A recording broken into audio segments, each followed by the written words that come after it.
우리는 살아가면서 수많은 죽음을 경험하고 살아가지요. 죽음을 앞에 둘 때마다 숙연해지거나 겸손해지는 경우들이 우리들에게는 굉장히 많습니다. 때로는 어떤 죽음 같은 경우는 그 죽음을 마주하고 나서야 그 죽음의 가치가, 그가 살았을 때의 가치가 얼마나 컸는지를 깨닫게 되는 경우들도 굉장히 많지요.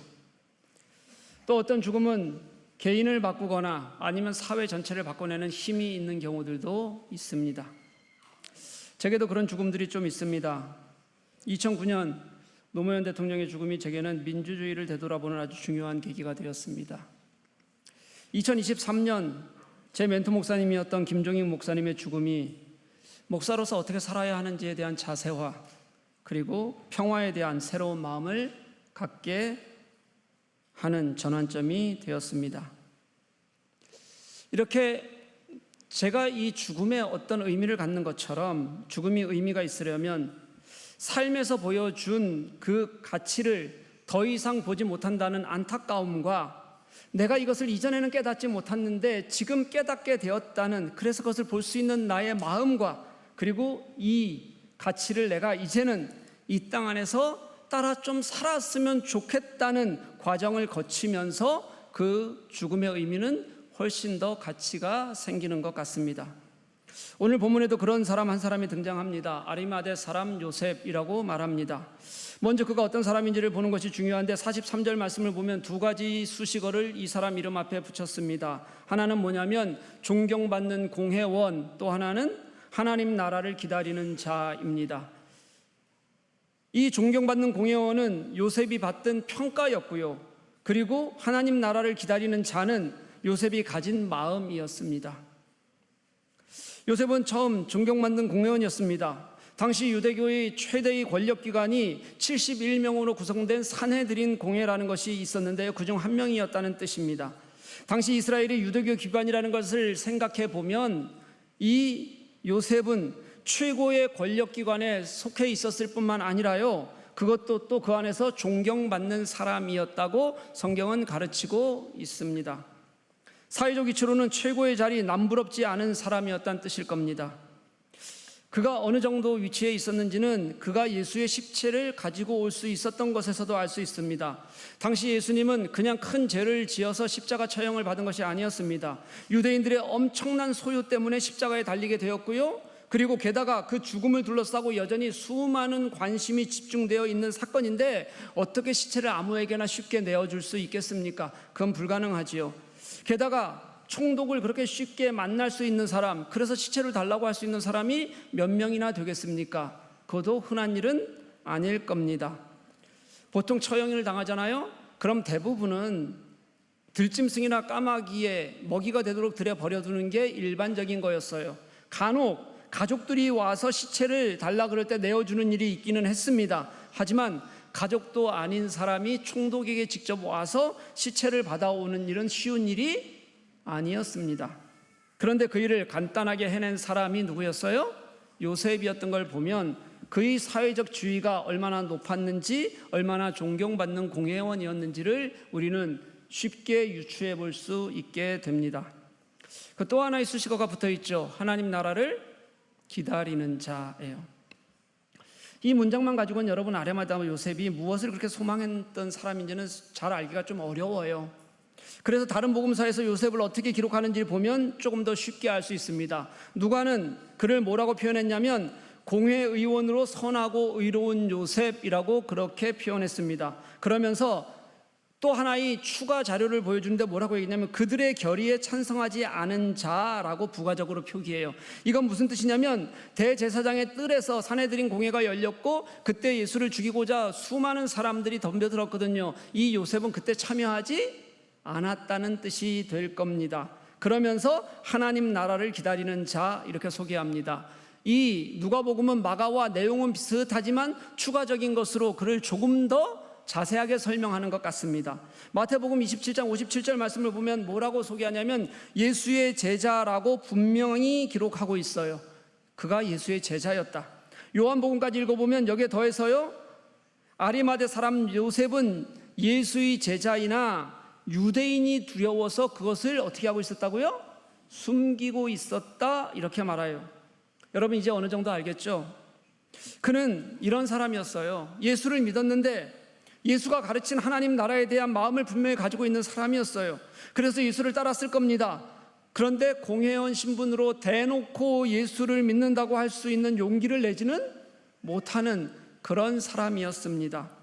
예수의 가르침을 따르고 싶었지만 쉽게 자신이 가지고 있었던 지위를 버릴 수 없었던 그 한계에 갇혀 있었던 사람, 그게 바로 그래서 예수의 제자라고 드러낼 수 없었던 사람, 그 사람이 누구라고요? 요셉이라고 설명하고 있는 겁니다. 그런 그가 여러분 이제 자리를 옮겨요. 어디에서 옮기냐면 그가 사회적 지위를 누리던 곳에서 예수님에게로 자리를 옮기는 거예요. 요셉이 빌라도를 찾아갈 때 뭐라고 성경은 표현하냐면 당돌히 찾아갔다 이렇게 표현하는데요. 이 당돌이라는 표현이 원래 정확한 의미는 뭐냐면 담대하게 용기 있게 이렇게 해석해야 되는 단어예요. 그러니까 그동안은 자신을 드러내지 못했던 그런 자신의 마음에 용기를 가졌다는 거예요. 담대한 마음을 가지고 빌라도에게 가서 예수의 시체를 달라고 그렇게 요구하게 되었다는 겁니다.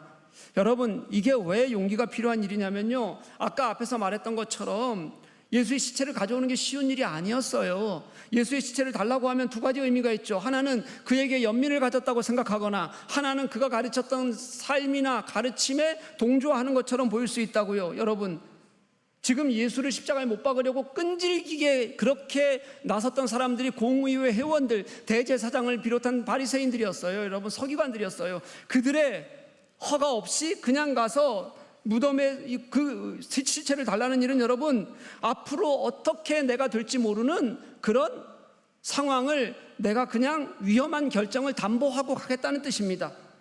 모든 것을 잃을 까고 심지어는 생명을 담보해야만 되는 그런 각오를 가지고 한 행동이라는 것이 분명하다는 거예요. 그렇게 요셉은 예수의 시체를 받아다가 세마포로 싸서 자신의 무덤에 장사를 지냈어요. 여러분 이렇게 예수를 장사 지내는 용기, 이건 어디에서 나온 걸까요? 왜 아리마대 요셉은 그동안 그렇게 숨겨왔던 자신의 정체성을 만천하에 드러내는 것을 두려워하지 않는 사람이 됐을까요? 그 이유는 우리가 성경에서 알 수 있는 유일한 이유는 예수님의 죽음이에요. 지난 강해에서 예수의 십자가 죽음 앞에서 백부장이 했던 고백을 여러분 기억하십니까? 백부장이 마가복음 15장 39절을 보면 이렇게 기록합니다. 이 사람은 진실로 하나님의 아들이었도다. 백부장을 그렇게 고백하게 한 것이 무엇인지 정확하게 알 수는 없습니다. 설명이 없으니까요. 어쩌면 십자가 위에서 절규하시면서조차 저 불쌍한 사람들을 위해 기도하시며 구원을 이루시는 모습에서 참 하나님을 발견했을 수도 있었을 거예요. 그게 아니라면 예수께서 죽으시기 전 일어난 상상할 수 없는 초자연적인 현상에서 두려움과 경의를 느꼈을 수도 있습니다. 이유가 무엇이든 백부장은 참 하나님을 깨달은 자만이 할 수 있는 진실한 고백을, 예수를 십자가에 못 박던 그가 예수님의 죽음과 동시에 그렇게 고백할 수 있었다는 것은 분명해졌어요. 예수님의 십자가 죽음이 가져온 현장의 역사였다는 거예요. 그리고 그런 역사를 우리는 오늘 아리마대 요셉에게서도 똑같이 보는 겁니다. 그렇게 존경받는 공회원인 그가 지금 신성모독과 반란 혐의로 십자가형을 당한 예수의 시체를 달라고 말하는 거죠. 요한의 기록을 그대로 하자면 뭐냐면 그는 이전까지는 두려워서 숨겼던 사람이에요. 그렇게 숨어있던 사람이 이제는 내가 예수의 제자임을 만천하에 드러내는 겁니다. 공개적으로 드러내는 거예요. 도대체 이 사람이 무엇을 얻었길래, 무엇을 가졌길래 이 사람은 이제 두려움 없이 그가 할 일을 하는 거냐는 거예요. 이게 성경이 말하는 유일한 우리가 알 수 있는 이유는 예수님의 죽음 하나밖에 없었어요. 그가 부활을 믿었을까요? 여러분 어떻게 생각해요? 안 믿었습니다. 부활을 믿었다면 3일 만에 부활하실 것을 같이 가르치셨기 때문에 당연히 그것도 함께 믿었을 거예요. 그럼 예수님의 시체를 세마포로 싸서 두는 일 같은 것들은 하지 않았을 겁니다. 그럼 무덤보다는 차라리 자기의 집에 모셨을 가능성이 훨씬 더 컸을 겁니다. 그리고 누군가와 함께 장사 지내는 행위를 하지도 않았을 겁니다. 그러니 성경이 가르치는 유일한 해답은 뭐냐면 그는 하나님 나라를 기다리는 자였다는 거예요. 그가 하나님 나라를 어떻게 이해했는지는 정확히 알기가 어려워요. 하지만 그는 예수님의 십자가 죽으심을 통해 그가 그 이전에 들었던 하나님 나라가 어떤 것인지 깨닫기 시작했던 것은 분명한 것 같습니다. 예수님의 죽으심을 보면서 그분의 가르침을 다시 떠올리고, 그렇게 내가 두려워서 이 모자른 내가 그 앞에 나설 수 없었던, 그렇게 내가 붙들고자 했던 이 나의 가치보다 하나님 나라의 가치가 훨씬 더 큰 의미가 있다는 것을 그는 결국은 확신할 수 있게 되었던 것만은 분명해요. 그게 하나님이 이 땅에 오셔서 죽으시는 그 예수 그리스도의 죽음이 가지는 힘이었다는 거예요, 여러분. 우리의 어떤 것도 넘으시는 하나님의 의로운 죽음이 가지고 있는 힘이 분명히 있어요, 여러분. 믿으십니까?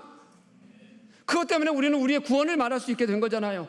요셉은 그런 죽음에도 불구하고 대다윗의 사람들은 그 의로운 죽음을 비난하고 조롱했는데 그곳에 서는 것이 아니라 그 죽음 속에서 참된 것이 무엇인지를 발견할 수 있는 사람이 됐어요. 그렇게 그는 예수 편에 서겠다고 결정하게 된 겁니다. 자신이 세상적으로 가지고 있던 모든 것들, 정말 다른 사람들이 누리지 못하는 그 모든 것들을 다 내어놓더라도 이제 나는 예수를 선택하겠다는 그런 모험을 단행할 수 있는 사람, 그런 사람으로 오늘 요셉은 하나님 앞에 서게 되는 거예요, 여러분. 다른 사람도 한 사람 소개할게요.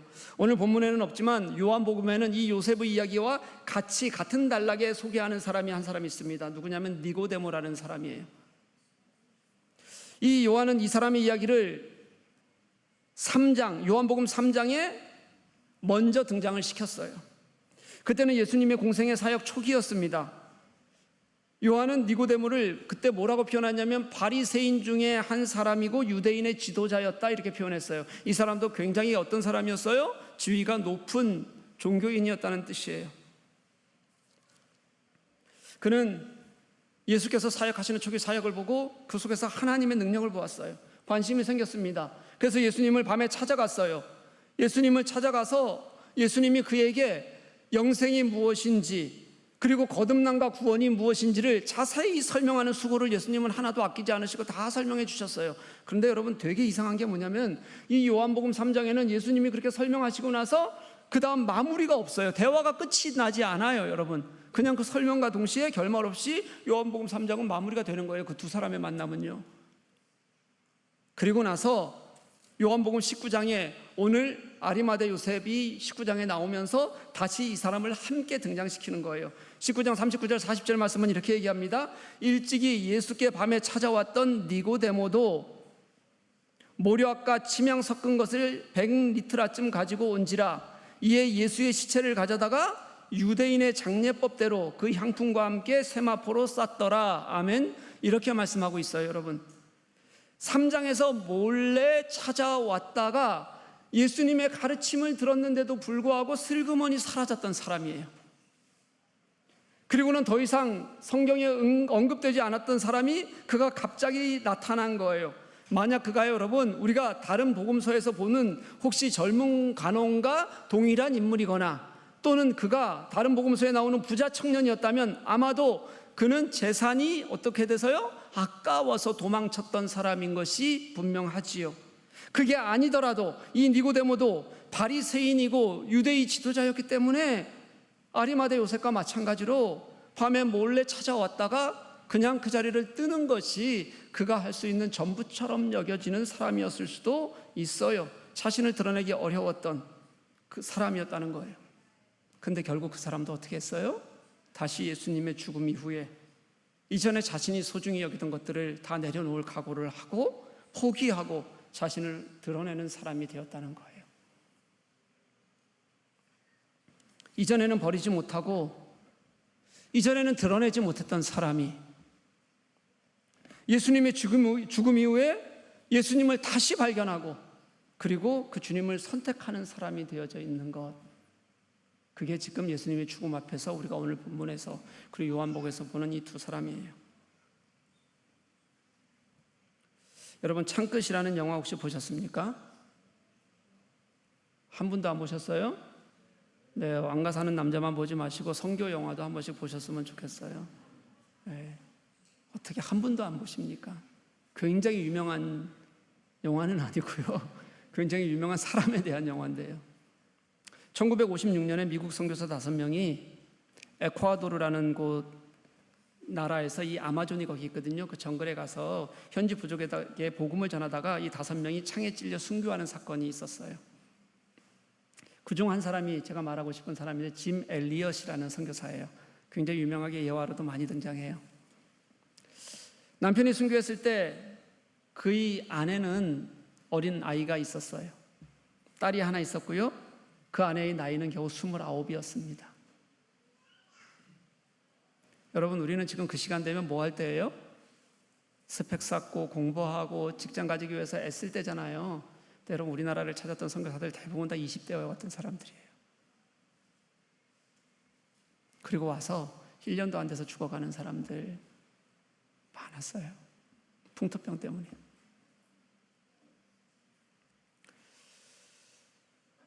그렇게 남편이 죽었는데 몇 년 뒤에 그녀가 이해할 수 없는 결정을 하게 됩니다. 어떤 결정을 하냐면 남편을 죽인 그 부족에게로 찾아가서 그들을 위해서 헌신하면서 다시 사는 거예요.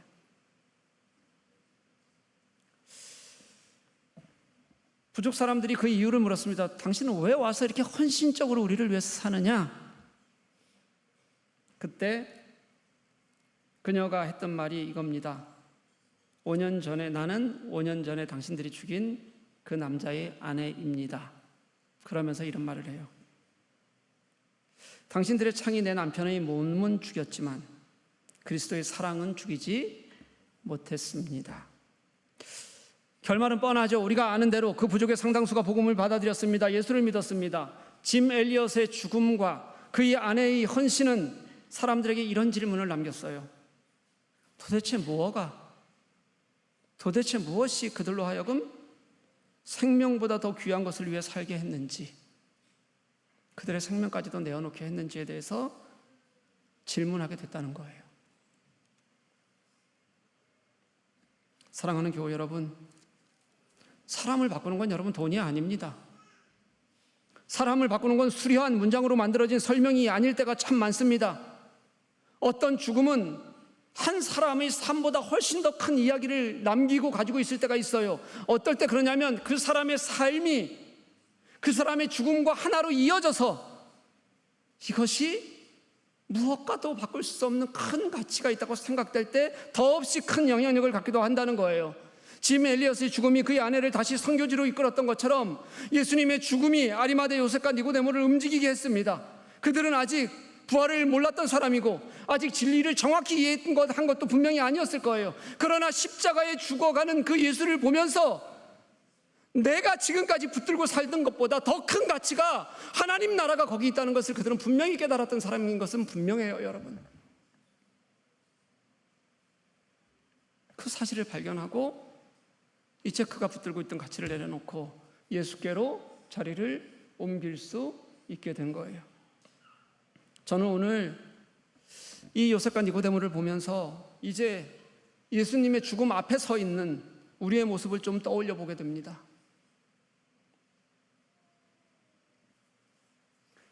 지킬 것이 그렇게 많았던 사람들이 예수님의 죽음 앞에서 다시 찾게 된 그 신앙이, 그래서 내가 이제는 다 잃어도 괜찮겠다는 마음을 가지고 이제 주님이 가르치신 하나님 나라가 무엇인지, 주님이 죽으신 이유가 무엇인지 다시 찾으려는 그 간절함이, 그게 오늘 본문 속에서 우리들에게도 똑같이 펼쳐져 있다고 해요, 여러분. 저는 이런 생각이 좀 들었어요. 앞서 말한 것처럼 그들은 아직 부활이 무엇인지, 우리를 영생에 이르게 하는 구원이 무엇인지 정확히 아는 것은 아니에요. 그런데 그들이 알고 있는 게 있어요. 뭘 알고 있냐면 그들이 살아계셨던 예수님을 알아요, 여러분. 그가 어떻게 사셨는지를 그들이 알아요. 그들이 예수님이 어떻게 가르치셨는지를 그들이 알아요. 그리고 그 예수께서 당신의 그 가르치심 때문에 그 하나님 나라 때문에 죽었다는 것을 그들은 알아요, 이제. 그들이 다 알아서 완벽히 깨달아서 자신을 포기하고 주님께 나아간 것이 아닙니다, 여러분. 예수님에게서 예수님의 가르치심에서, 예수님이 우리 앞서서 걸어가셨던 그 걸음에서, 그리고 당신이 죽으셨던 그 죽음에서 우리가 살고 있는 이 세상의 욕망과는 전혀 다른, 우리를 구원하시겠다는 하나님의 그 가치와 뜻을 정확히 알지는 못해도 발견하게 된 것이 그들이 다시 예수님께 자리를 옮기게 된 이유였다는 거예요. 그러니 사랑하는 여러분, 저는 우리에게도 이런 은혜가 좀 있었으면 좋겠습니다. 우리는 죽었다 깨어나도 하나님을 완전히 이해할 수는 없을 겁니다. 하지만 그래도 우리에게 이렇게 성경 말씀을 이렇게 주셔서요, 우리가 하나님을 배울 수 있게 하시고 알게 하시고 깨닫게 하시고요, 또 때로는 감격하게 하시고 지금 믿게 하셔서 이곳에 있게 하셨잖아요.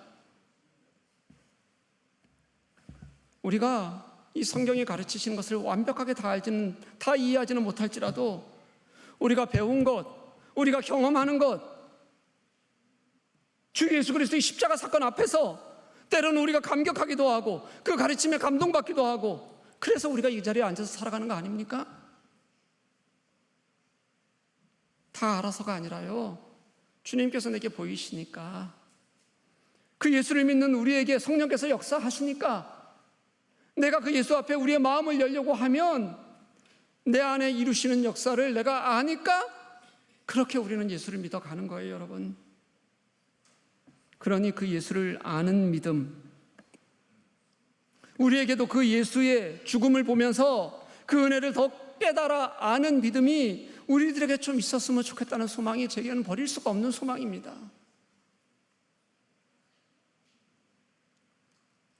주님이 나의 주라고 우리가 고백한다면, 우리가 그 예수님을 진짜 믿는다면, 그래도 당신의 죽음이 주는 그 의미, 당신이 죽어서야 우리를 살리시는 것이 복음이라는 걸 우리가 진짜 아는 사람들이라면, 그 죽음 앞에서 우리가 그 복음의 의미를 더 잘 깨닫고 진짜 내가 그 죽음 때문에 살았구나라는 그 감격과 감동이 우리 속에 진짜 있어야 되지 않겠냐는 거예요, 여러분.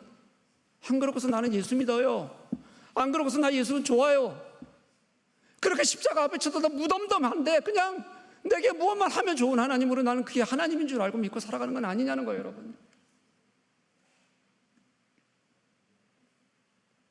저는 마가의 이 이야기가 좀 우리의 주님을 향한 마음이 되었으면 좋겠어요. 우리의 순전한 믿음이 좀 보이는 시간이 좀 될 수 있었으면 좋겠어요. 왜냐하면 지금 우리가 벌써 몇 주째 예수님의 죽음에 대해서, 다시 말하면 성경에서 가장 어두운 시간을 우리는 지나고 있어요. 그런데 마가가 이렇게 말하고 있는 것 같아요. 이게 어두운 시간 같지만 이 시간이 어둡지만은 않다고 우리들에게 가르쳐주고 있는 거예요. 지금은 12제자마자 어디론가 다 숨어버렸어요. 죽음의 현장에서 다 멀리 가고 없습니다. 그런데 예상치 못했던 사람들, 전혀 기대하지 못했던 사람들, 다른 사람들이 알지 못했던 사람들이 다시 그 복음의 길을 채우는 과정을 주님은 우리들에게 보여주고 있잖아요. 이전에는 자신을 드러내지 못했던 사람들이에요. 두려워서 피했던 사람들이에요. 그런데 그들이 이제는 자기의 모든 것을, 심지어 목숨까지도 포기하고 십자가 앞에 자신을 드러내는 사람들이 이렇게 있다고 우리들에게 가르쳐주고 있는 거예요. 이것이 복음이 이 땅 안에서 지금 우리에게까지 오기까지 역사하는 방법이었다고 그렇게 우리들에게 말씀하고 계시는 겁니다. 믿으십니까? 그게 우리에게 우리를 보라고 말씀하시는 것이기도 해요. 사랑하는 교회 여러분, 오늘 십자가 앞에서 다시 예수 곁으로 온 사람들, 예수 곁에 남았던 사람들은 처음서부터 가장 담대했던, 신앙이 좋았던 사람들이 아니었어요. 오히려 숨었던 사람들, 망설이던 사람들, 잃을 것이 너무 많아서 잃을 것 때문에 자신을 숨겨야 했던 사람들이에요. 그런데 예수님의 죽음 앞에서 그들의 마음이 움직이기 시작했어요. 예수님의 죽음 앞에서, 그 십자가 앞에서 내가 지금까지 살아가던 나의 인생에 그렇게 중요하다고 생각했던 것보다 훨씬 더 소중한 가치를 그들은 발견하게 됐어요. 그리고 마침내 예수 편에 서기로 결단하는 것이 이들의 모습이라고요. 사랑하는 교회 여러분, 우리의 믿음도 그렇습니다. 우리의 믿음 여러분 부족해요. 두려움도 많고 늘 계산하고 여전히 예수님 앞에서 놓지 못하는 것들을 가득 움켜쥐고 살아가는 겁니다. 우리도. 그런데도 주님의 십자가를 바라보다 보면 나는 여전히 내가 움켜쥐고 살아가는데도 주님이 내게 주시는 내 마음을 흔드시는 은혜가 우리 속에 있어요. 여러분, 주님이 나를 찾아오셔서 포기하지 않겠다고 나를 만지시는 하나님의 은혜가 여전히 있다고요. 여러분, 그리고 그 은혜의 주님이 내게 그렇게 은혜를 주시면서 내게 깨닫게 하시면서 물으시는 거예요. 네가 그렇게 포기하지 못하는 것들이 많은데 그럼에도 불구하고 그래도 너 내 편에 서겠니? 그래도 내 편에 서겠니? 이렇게 주님이 우리들에게 물으시고 계시는 거예요. 사랑하는 교회 여러분, 저는 오늘 이 시간이 우리 모두에게 그런 결단이 좀 있었으면 좋겠습니다.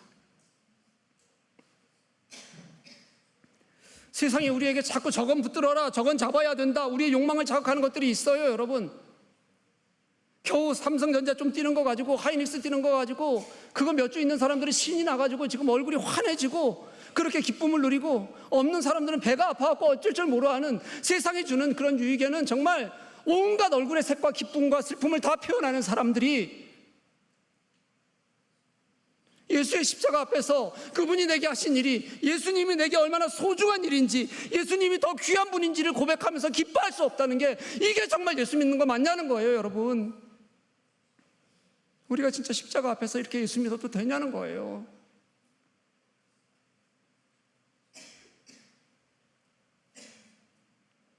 그렇게 우리의 욕망을 자극하고 붙들으려고 얘기하는 세상적인 것보다 예수님이 더 귀한 분임을 고백할 수 있는 저와 여러분들 될 수 있기를 간절히 소망합니다.